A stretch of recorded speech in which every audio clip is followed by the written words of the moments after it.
جیسے کہ رسول اللہ نے اپنا بیٹا قرار دیا، آئے مبالغہ. ٹھیک. دوسرا کیا تھا اس کے بعد یہ چیز بھی ضروری ہے کہ آپ کہیں وَهُوَ إِمَامٌ منصوص من اللہ. دوسرا تو امام ہے، امام حسین، وہ بھی منصوص من اللہ، لوگوں کا بنا ہے اللہ نے بنایا.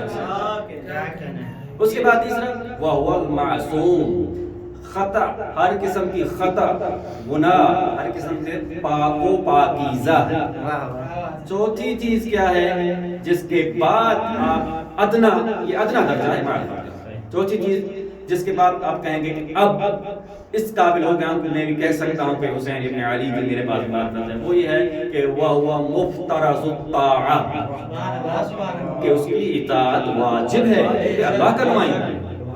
یہ چار چیزیں ذہن میں رکھیں، یا نسبی معرفت، اس کے بعد امام ہے، معصوم ہے، مفترض الطاعہ ہے، یہ ہے ادنا درجۃ المعرفہ. اس کے بعد درجات ہیں، اس کے بعد مومنین کے درجات ہیں. جو جتنی معرفت حاصل کرتا چلا جائے گا اس کی منزلت ائمہ کے نزدیک اتنی بڑھتی چلے گی. جس طرح کوئی 10 ایمان کے 10 درجوں پر فائز ہو کے سلمان بن جاتا ہے، کوئی 9 درجوں پہ فائز ہوتا ہے ابو ذر بن جاتا ہے.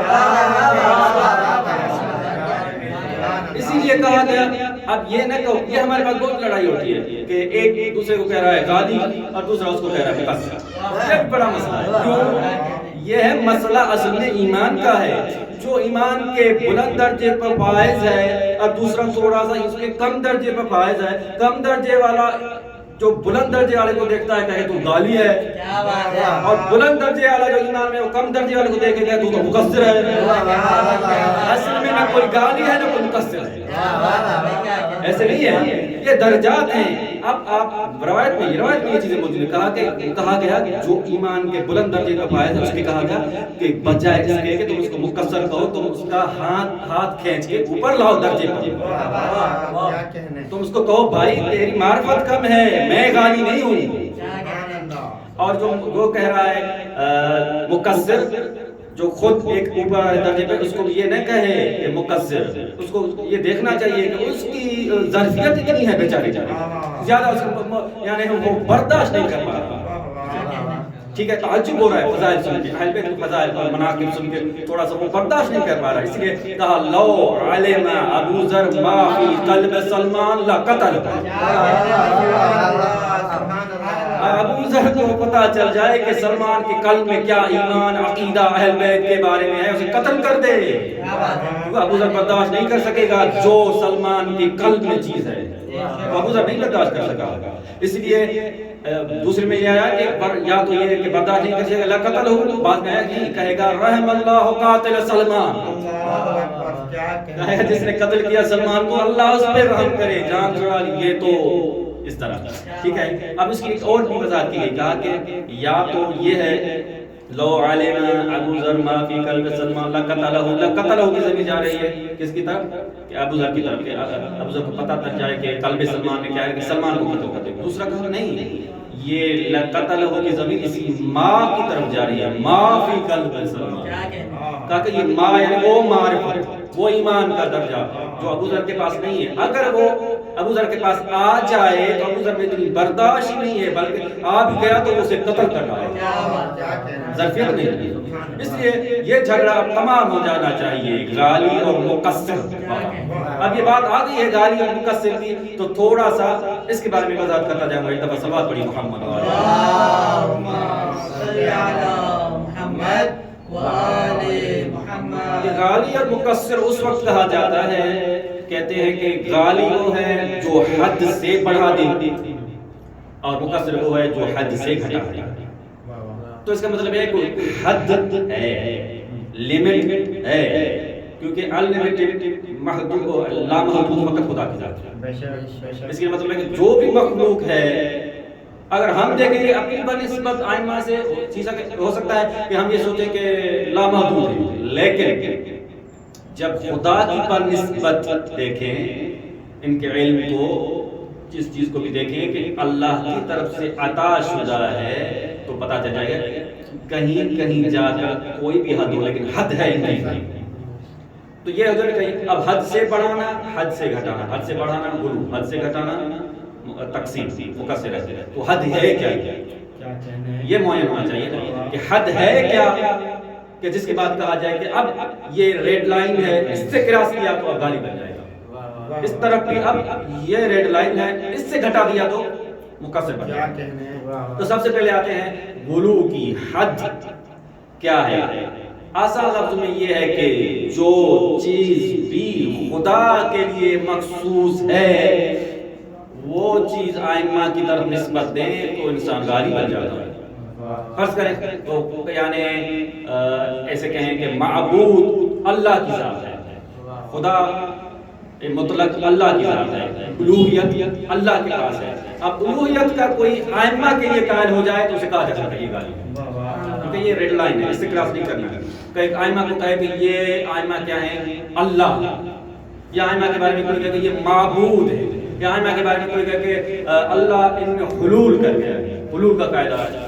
اس طرح یعنی جو بھی یا مثلا خالق مطلق، رازق مطلق، مطلق کو ذہن میں رکھیے گا، خالق مطلق، رازق مطلق کوئی کہے کہ فقط آئمہ ہے، یہ حلول ہو جائے گا۔ خالق مطلق، رازق مطلق آئمہ کو کہے اگر الوہیت کا آئمہ کے لیے قائل ہو جائے یہ غلو ہے، یہ ریڈ لائن ہے، یہ کراس نہیں کرنی۔ تو اس سے نیچے درجات معرفت کے درجات ہیں۔ اس طرف آئیے، یہ ہو گیا غلو والی لائن۔ اب کہا کہ مقصر وہ ہے جو حد سے گھٹا دے، تو وہ حد کیا ہے جس سے گھٹائے تو مقصر ہے، یہ بھی معین چاہیے تھی۔ اس طرف تو معین کر دیا کہ الوہیت کا درجہ آئمہ کو نہ دے، اور وہ صفات خداوندی جو مخصوص ہیں وہ آئمہ کے منسوب نہ کرے، ورنہ گالی ہو جائے گا۔ مقصر کون ہوگا؟ وہ ابھی جو ذکر کر لیا، ادنا درجہ معرفہ، ادنا درجہ معرفہ والا ہے نا، وہ رکھتا ہے جو بھی، وہ مقصر نہیں ہوگا۔ یعنی جو آئمہ کو منصوص من اللہ مانتا ہے، جو آئمہ کے لیے عصمت کا قائل ہے، اور جو آئمہ کو مفترض الطاعہ واجب الاطاعہ سمجھتا ہے، وہ غالی نہیں ہے، وہ مقصر نہیں ہے۔ کم سے کم جو چیز آئمہ کے لیے ہمیں رکھنی ہے وہ یہ ہے کہ منصوص من اللہ یعنی ہادی، اللہ کی طرف سے امام ہے، معصوم ہے، اور مفترض الطاعہ ہے۔ اس سے بڑھ کر اب یہ ہم نہیں کہہ رہے کہ یہی رکھنے چاہیے، یہ نہیں ہے کہ یہ حدود ہی رکھنی چاہیے، اس سے بڑے نہیں۔ اس سے بڑھ کر کیا ہے؟ علم غیب آئمہ رکھتے ہیں نہیں رکھتے؟ جو آ گیا اس حد تک ہضم کر گیا اس کا درجہ بڑھ گیا۔ ولایت تکوینی رکھتے ہیں یا نہیں رکھتے؟ جو آ گیا معرفت جس کو آ گئی وہ قائل ہو گیا، اس کا اور درجہ بڑھ گیا۔ واسطہ فیض ہے یا نہیں ہے؟ آئمہ معصوم، یعنی جو چیز بھی اللہ کی طرف سے فیض مخلوق کے لیے نازل ہوتا ہے یہ ان کے صدقے، ان کے واسطے سے نازل ہوتا ہے۔ اگر یہ قائل ہے بہترین، ماشاءاللہ، ایمان کے درجے پر، لیکن نہیں ہے تو یہ نہیں کہہ سکتے مقصر ہے۔ وہی کہیں گے کہ بھائی جو قائل ہے اس کو کہیں گے بھائی اس کو تھوڑا معرفت اس کی بڑھاؤ، مقصر نہ کہو اسے، اور جس کو کہیں گے بھائی اسے گالی نہ کہو، تم اپنی معرفت بڑھاؤ، یہ تمہاری تقصیر ہے، وہ تو ایمان کے بلند درجے پر ہے۔ اس لیے یہ گالی اور مقصر کا مسئلہ حل ہونا چاہیے کہ بلند آواز سے اللہم صلی علی محمد و آل محمد۔ اس کے بعد ایک موضوع گفتگو یہ نہیں تھا، نہیں میں یہ سوچ کے آیا تھا یہ بیان کرنا ہے کہ لیکن یہ جو بحث آ گئی کہ گالی اور مقصر کی، تو عجیب اہتمام ہے ائمہ معصومین کی طرف سے امام حسین کے بارے میں، خصوصاً زیارت امام حسین کے بارے میں۔ آج یہ موضوع سخن ہے اور تھوڑا سی آرائز آپ کی خدمت میں عرض کرنا۔ کہا زیارت حسین کی ایک روایت ذکر کریں، پھر کہا کہ آپ کے لیے لازم ہے کہ کم از کم زندگی میں ایک مرتبہ قبر حسین کی زیارت ضرور ضروری ہے، لازم ہے آپ کا۔ کیوں؟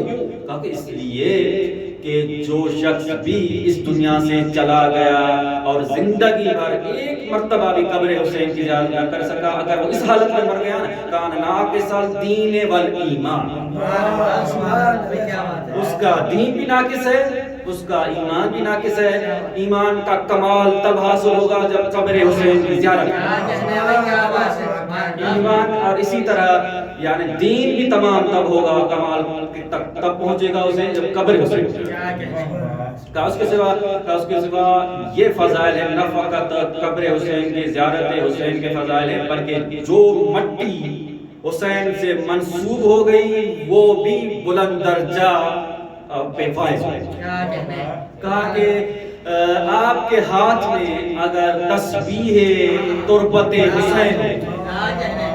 من نسی الذکر وفی یدہ سبحۃ من تربت سبحان حسین، اللہ، کیا بات ہے، کیا کہنے کہا ہیں؟ کہ دوسری تسبیح پڑھو گے تو جب سبحان اللہ کہو گے تو ثواب ملے کیا گا، بات ہے، کیا اللہ اکبر پڑھو گے تو ثواب ملے گا۔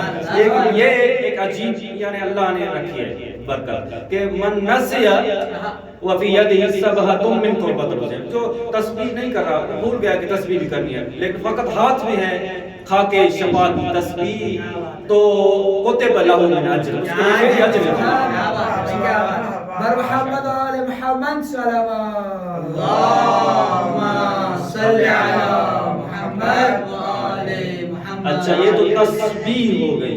کہا کہ سجدہ بھی کرے اگر سجدے کا وہ خاک شفا کی، وہ بہت الگ اس کا مرتبہ ہے بنسبت اس کے کہ کوئی اور مٹی ہو یا کوئی اور جگہ سجدہ کرے۔ کہا کہ السجود علی تربت الحسین تخرق الحجب السبع، کہ آپ اگر تربت حسین پہ سجدہ کریں گے تو 7 حجابات ہٹا دیتی ہے خاک شفا سجدے کا۔ حجابات یعنی کیا؟ کہا حجاب کیا ہے؟ کہا کہ الحجاب هو المانع من الوصول الى قرب اللہ، کیا کہنے ہیں، کیا بات ہے۔ حجاب یعنی جو قرب خداوندی سے مانے رکاوٹیں ہیں، وہ 1 نہیں 2 نہیں 3 نہیں 7۔ کیا بات ہے۔ بعض جگہ علماء نے کہا کہ آپ کو پتا ہے کہ 7 اور یا تو 7 یا تو 70 یہ کنایا ہوتا ہے کثرت سے، کیا کہنے ہیں۔ یہ بھی ضروری نہیں ہے کہ 7 حجابات ہو سکتا ہے کہ ہزاروں حجابات وہ ہٹا سکتے ہیں۔